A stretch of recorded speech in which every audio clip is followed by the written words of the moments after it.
And we're back to learning Illustrator in year day 128. Let me show you the graph options. You can use them on all graphs, but to have an example, I'll simply use this regular bar graph chart, and I go back to the social media that I've been using for the last couple of videos.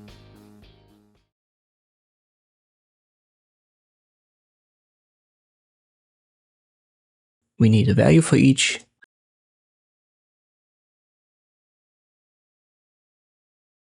And now that we've got, I simply close this window and we can right click on it and select type. And this gives us the graph options. Just make sure it's active in the drop down. It should be by default, but if it's not, just select it. You can still switch the type. So this basically cycles through these graph tools.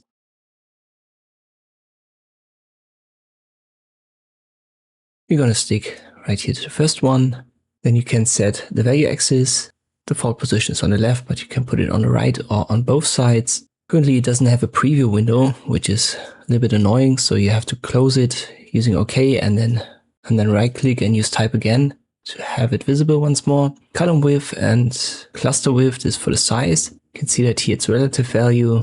So set the original size here to 500 times 500. And then it uses these percentages.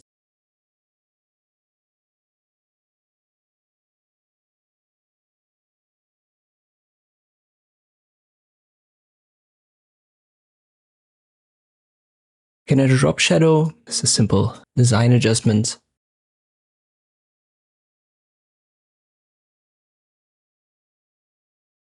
And then you can reposition the legend right here if you want to have it on top. In this specific case, the first row in front and first column in front doesn't apply because we don't have anything stacked here. But you can also adjust that if you have different rows and columns overlapping one another. And these are the graph options in Illustrator. I hope this video was helpful. Thank you for watching, and I'll see you next time.